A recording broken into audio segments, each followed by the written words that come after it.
I've talked about some crazy lives in the past, but this might just be the craziest life of them all. I'm talking about Hunter S. Thompson, who was just so notorious for his insane writing and insane off-writing antics. He was born in 1937 in Kentucky. His father died quite early, and so as a teenager, he became very rough and getting in trouble with the law. Eventually, he joined the Air Force, but was deemed ungovernable and was discharged early. He drifted between different jobs. He wanted to become a novelist, and so tried his hand at journalism. Nothing was really working. He ended up in Puerto Rico, where he was drinking a shitload and getting in trouble. And one of the ways that he was trying to practice becoming a novelist was retyping word for word the novels of F. Scott Fitzgerald and Ernest Hemingway, just to get a sense of how the sentences were going. In the mid-1960s, he embedded himself with a notorious biker gang, the Hells Angels, to investigate. He felt like he could only really get the story if he was inside rather than as observer from the outside. And eventually that led to his book, Hells Angels. The book made him famous, and it put him on the path of this kind of investigative new journalism, which he consolidated when he attended the Kentucky Derby in 1970, and he got totally wasted and his notes descended into chaos. That was the birth of what's called Gonzo journalism. The following year, he writes his very famous book, Fear and Loathing in Las Vegas, which is basically an account of how many drugs he and his friend could take, including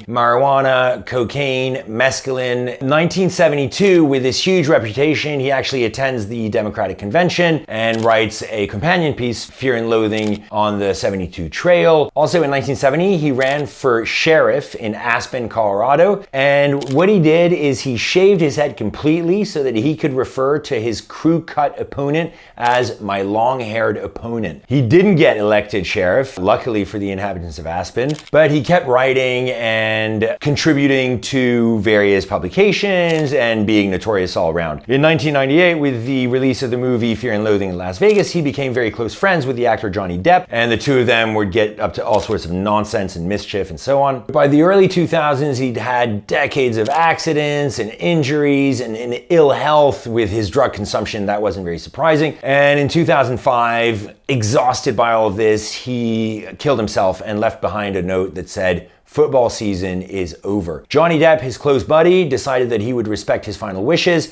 which were to have a funeral where his ashes were shot out of a cannon. And this cost millions of dollars, but Johnny Depp did it, and it created basically one of the most sumptuous and expensive funerals of all time. He'll always be remembered for his Gonzo style, for his out-of-control partying, and for his writing, which just gave a lot of freedom and liberty to a lot of writers after him.